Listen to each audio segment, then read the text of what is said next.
কিভাবে মাঝে মাঝে বারবিকিউ তৈরি করে খাই। তো দেখতেই পাচ্ছেন আরেকদিনের মতো আজকে বিপ্লব ভাই বারবিকিউ রান্না করছে। তিনি তার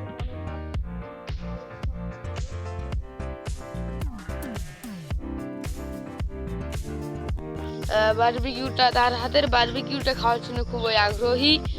তো তিনি খুব দ্রুত রান্না করছেন। এই যে সর্বপ্রথম আমাকে দিয়ে দিল, আমি একটু লবণের গুঁড়ো, মরিচের গুঁড়ো আর একটু মশলার গুঁড়ো মেখে নিয়ে হাতে নিয়ে, এই যে দেখুন, দেখতেও যেমন, এখন খেতে কেমন হয়।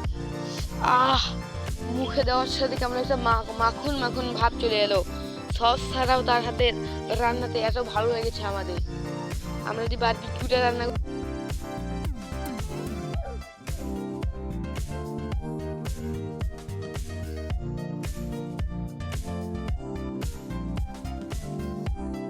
ওদিকে বিপ্লব ভাই রান্না করেই যাচ্ছে আর এইদিকে আমরা সিয়াম আর আমি খেয়েই যাচ্ছি।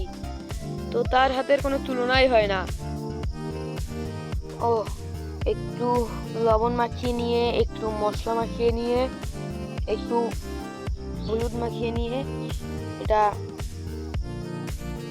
সিয়ামকে দিলাম। সে গরুর মতন খাচ্ছে দেখুন।